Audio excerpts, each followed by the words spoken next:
Ladies and gentlemen, welcome to J&J Squared Circle Wrestling Updates and Commentary. Ladies and gentlemen, this is our Raw recap for 5/20/2019. This is the Raw right after Big Dog Money in the Bank. Okay, so if you want a little bit of a recap on what happened with this pay-per-view last night, check out our other video. By all means, very detailed on how everything went down. Check it out. This particular show is basically going to cover just simply Raw. Real quick video, just basically on everything that happened. I am your host, Josh. My buddy, my partner in crime, my co-host, John. He's not able to make this show. I'm sure he'll be pretty sad to miss it, but he will be back here tomorrow. For now, you guys have me. I promise I won't do you wrong. So let's get down into it, okay? I mean, Raw last night had a lot to promise us. Just going into it with everything that they said that was going to happen, and I don't know. It wasn't really that impressive of a Raw personally. It seems like they're kind of falling short on a lot of things, and they missed opportunities for great nostalgia moments, things like that. But let's break into it, okay? The biggest news of last night was the fact that Brock Lesnar won the men's ladder in the match, or ladder in the match, the men's ladder match for the Money in the Bank briefcase for the men. So, naturally, Raw opens up with Brock Lesnar's music. Lesnar comes out, pretending that the briefcase is a boombox, smiling, mocking the crowd, basically, kind of, ha, ha, ha, you thought you got rid of me. He came out with, obviously, Paul Heyman, and they make it all the way to the ring. Paul Heyman does his natural Paul Heyman, stuff. And, basically saying that, now everybody should be worried. The tension's in the air. And with that, Seth Rollins comes out immediately, marches straight to the ring, basically, tells Lesnar that he's not the champion, that he's not even close to the champion that Rollins is. Rollins' goal is to be the champion that he never was, such and such. And basically told Brock that unless you're a weenie, why don't you cash in that Money in the Bank right now? They go face to face. Heyman steps in and says, well, who do you think you are? What makes you think that, Brock Lesnar even wants to cash in on you? What if he wants a new challenge and he wants, a new day, and hence Kofi. Kofi winds up, his music comes on. Kofi comes out and says, if you're going to be cashing that Money in the Bank contract tonight, you're going to cash it on me, because he wants to, build his legacy, and blah, blah, blah, and a whole bunch of things wind up going down. And basically, they teased the two, said, well, you guys aren't done yet. The opportunity hasn't arisen yet, blah, blah, blah. Kofi and Rollins look at each other, don't know what's going on. Cut to commercial break.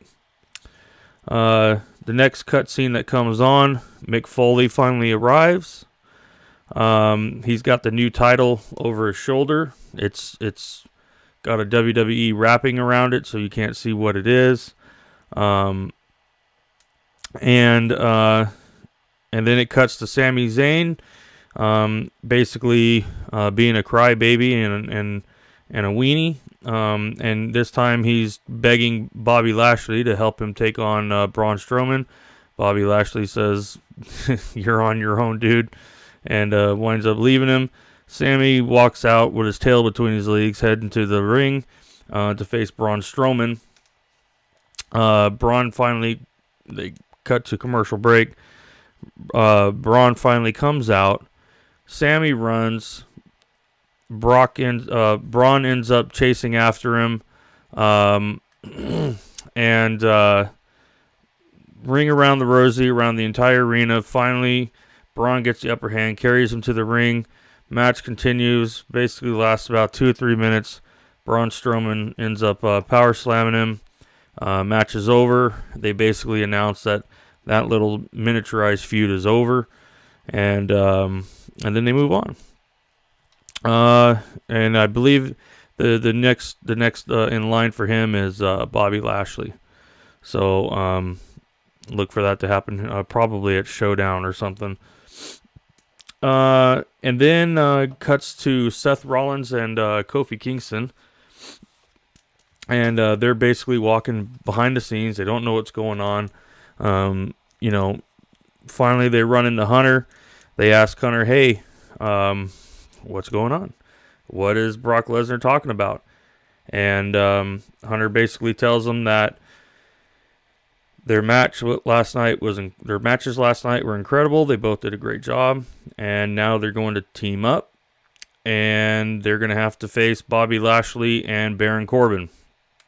And they look at each other, classic WWE behind the scenes shenanigan looks, and then we move on from there, and finally it looks like Lars Sullivan is going to speak a few words.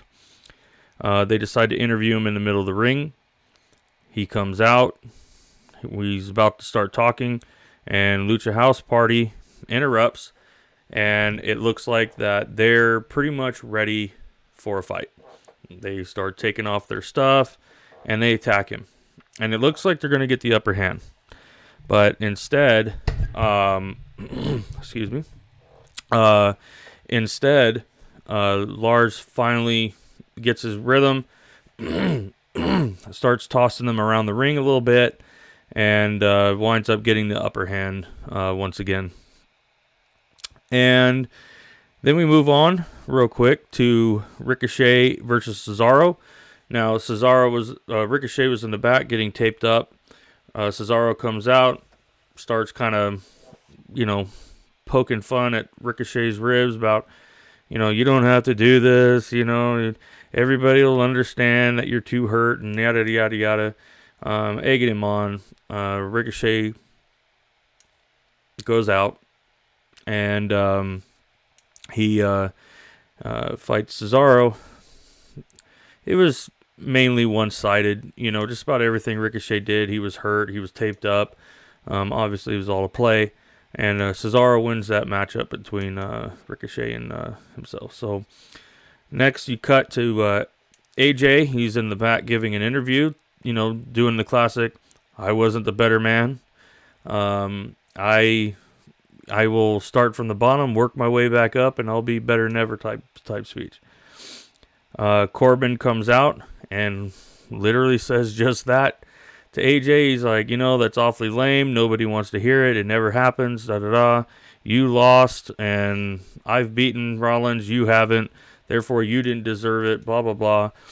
And, talking about a slap in the face, being there, and AJ says, well, you know what else is a slap in the face? And he literally slapped the shit out of Baron Corbin, which was pretty good. I gotta say I liked it. I liked that ending for it a lot. And Corbin winds up leaving with his tail between his legs. And the next one is Roman Reigns. He winds up coming out, talking a whole bunch, and interrupted by Shane and Elias. I believe it was Elias. Anyway. This is a really boring segment, and basically what Shane was saying was he's done with the Miz. He doesn't want to deal with the Miz anymore, and it was basically a setup to set up a fight between Roman Reigns and Shane McMahon at Showdown. Okay, so it was just a basic long segment. If you're not familiar with the way that Raw works, Raw basically fills their entire show with these ridiculously long segments to fill up the time slot. And this was definitely one of those time slot fillers. So move on from there. It shows Becky Lynch in the back getting ready for her time at Moment of the Bliss. And then it shows Lesnar with Heyman, with the briefcase, doing their, I'm the beast bull crap. And then I cut to the next one, which is Usos versus the Revival, which was actually a great match. In my opinion, it was by far the best match of the night. These two tag teams can put on a hell of a show, man. They are just so good. Usos, you just can't go wrong. They have really cemented themselves as a phenomenal tag team. And every time they get in the ring, it's always just a great show. This was no different. Revival got the upper hand. They ended up winning that matchup with a roll up, holding the tights. I could see this feud going for a couple more. Then we had a little cutscene about the Firefly Funhouse, and it was kind of essentially it wasn't anything new. It was just kind of a review of thus far, and I'm assuming tomorrow night we're gonna get the same thing. And at the end it just said, "Let me in." I don't know. You tell me. Next thing you know, you got Alexa Bliss, and she comes out with Nikki Cross. I can see this coming a mile away, guys. They're setting up a feud between Nikki Cross and Alexa Bliss. But Nikki's trying to make a friend because supposedly everybody in the back is, they've been against her and laugh at her. And they come out for Moment of the Bliss, Moment of Bliss, and Becky Lynch is her guest. So she calls out Becky, starts talking a lot of noise. The Iconics come out. They start talking a lot of noise. Becky basically says, I defended my titles more in one night than you guys have since WrestleMania. And at that note, Lacey comes out, and they start bickering back and forth. Becky basically says that I could take you all on, and she's like, why don't I take you guys in the ring, and then I might become Becky 3 belts. And Nikki volunteers to fight with her. There's still a woman down, and they basically tell, Alexa that she's going to be in it. Alexa's like, well, I didn't volunteer for this. And they said, just stand there and be pretty, which basically she did. All she did was stand there with a cup of coffee in her hand and watch, the whole match go down. At the end of it, Becky, Nikki, and Alexa, they wind up winning. Alexa comes in to celebrate with them, and Becky kind of just, shoe fly, and she holds the title up in the air. She's holding Nikki's arm in the air, and blah, blah, blah. It was an okay match. It's just, I can't stand the Iconics. They're so loud and obnoxious. It's just annoying. It actually makes, honestly, and I don't know how you guys feel about this, but honestly, it whenever they're in the ring, it just makes watching the match just awful, and it makes me want to turn the channel.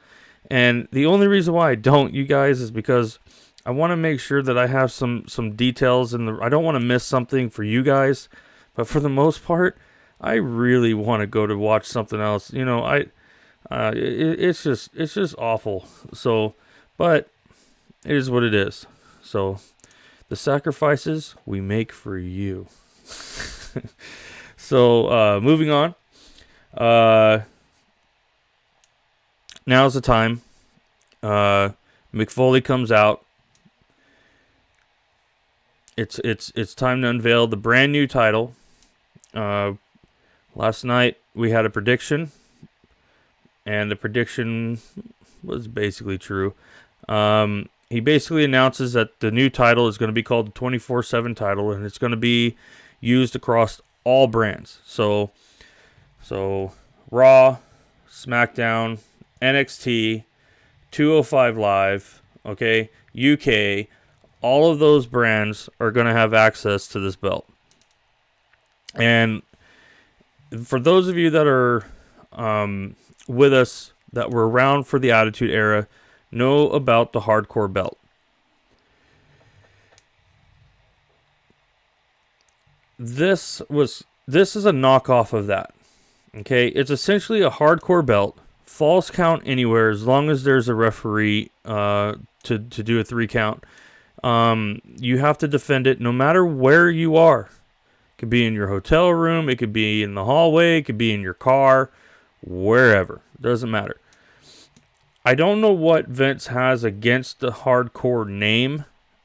The only thing I could think of is that he's still holding on to bits and pieces of the PG era, and he doesn't want to call it Hardcore. My other opinion is that he simply wants to separate himself from ECW and things like that, because let's face it, the Hardcore title was around when it first started coming about. ECW was in full swing, and it was another threat to the company. And so they created the Hardcore title so they can have something to match them, so it gives them a little bit of what they're doing on their show. And my theory is that they're calling it the 24/7 belt so they can get away from the Hardcore name. But it's essentially what it is, you guys. And when he announced that it was a 24/7 belt, not the Hardcore belt, it actually wasn't well received. Quite a few people booed. It just simply was not it's not what they wanted. You know what I mean? It was kind of like, and this is what I meant at the beginning of the show, that there was kind of a missed point of nostalgia. You know, it kind of gave people kind of hope to kind of get something back that they once had. That makes sense.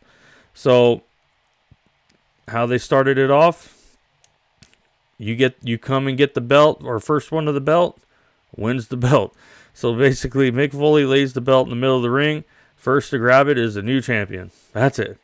And everybody came down. EC3, people like that. Mojo Riley. And, late at night, Titus O'Neil made it to the ring first. So Titus O'Neil, WWE's very first 24/7 champion, only to lose it by the time he walked back up the ramp to Robert Roode. So Robert Roode became the new 24/7 champion, and and that was it for that time. The next match was The Miz versus Drew McIntyre. This is a pretty good match. I gotta say, I really appreciate the new kind of fighting attitude, but still a face Miz. He's more aggressive. He's got a better move set. I really like it, and he went at Drew McIntyre really well. At the end of the day, Drew McIntyre won this match, but it actually was a good match. It was a really good match. And then from there, we cut to outside. Robert Roode is in a huff to try to get out of the arena and try and leave with that belt in his life. And R-Truth basically caught him off guard and got the pin on him. And R-Truth is the new 24/7 champion. And basically walked away with that by the end of the night. Which is actually kind of interesting because I don't know if I said it last night on the show or not, but I definitely said it to John earlier that I believe that if it was indeed going to be the Hardcore belt, that belt was going to be probably tossed around at least 3 times tonight.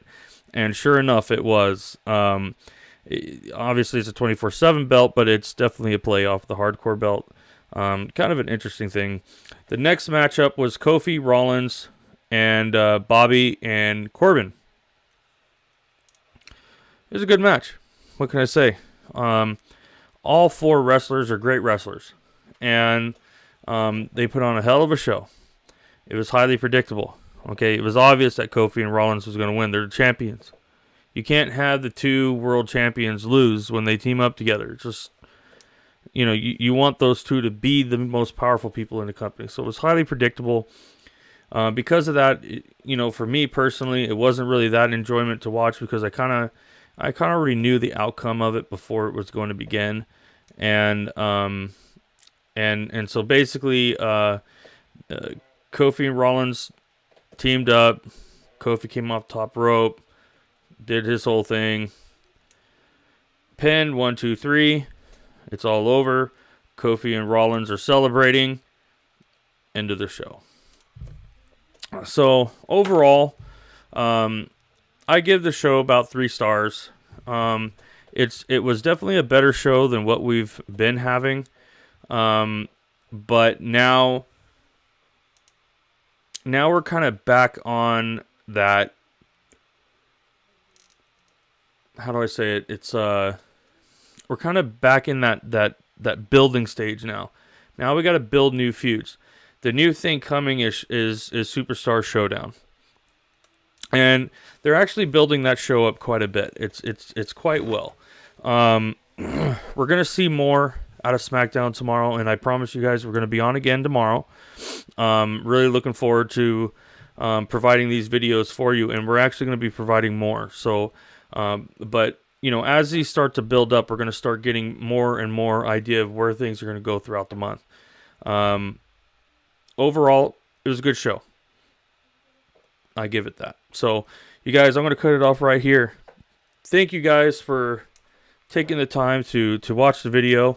A big shout out to my partner John out there. I know he's probably watching. He'll be back on here again tomorrow with me and given, so we can go into better details, things like that. But I didn't want to get too long into the video. Again, you guys, tomorrow we will be on again right after SmackDown doing the same thing, giving you guys a rundown on what's going on. If we catch hints of where they might be going with things, we're going to put it into our video. We're going to tell you guys what's going on. And keep you guys in the loop. We got a lot of experience over, actually digging into WWE rather than just watching it and assuming. We dig down deep. Okay, we try to get to the bottom of it. So, and we'll throw those in as we can go along. And check us out tomorrow, right after SmackDown. Okay, and then we're gonna have another show on Saturday for what we call our weekly recap, which is basically everything that's happened. We go into way more detail on the latest news and things that's happened, and we really dig down deep. So catch that show every single Saturday. And you guys, thank you again so much. I'm gonna let you guys go right now. Have a great day. Thank you for joining us. We'll see you next time.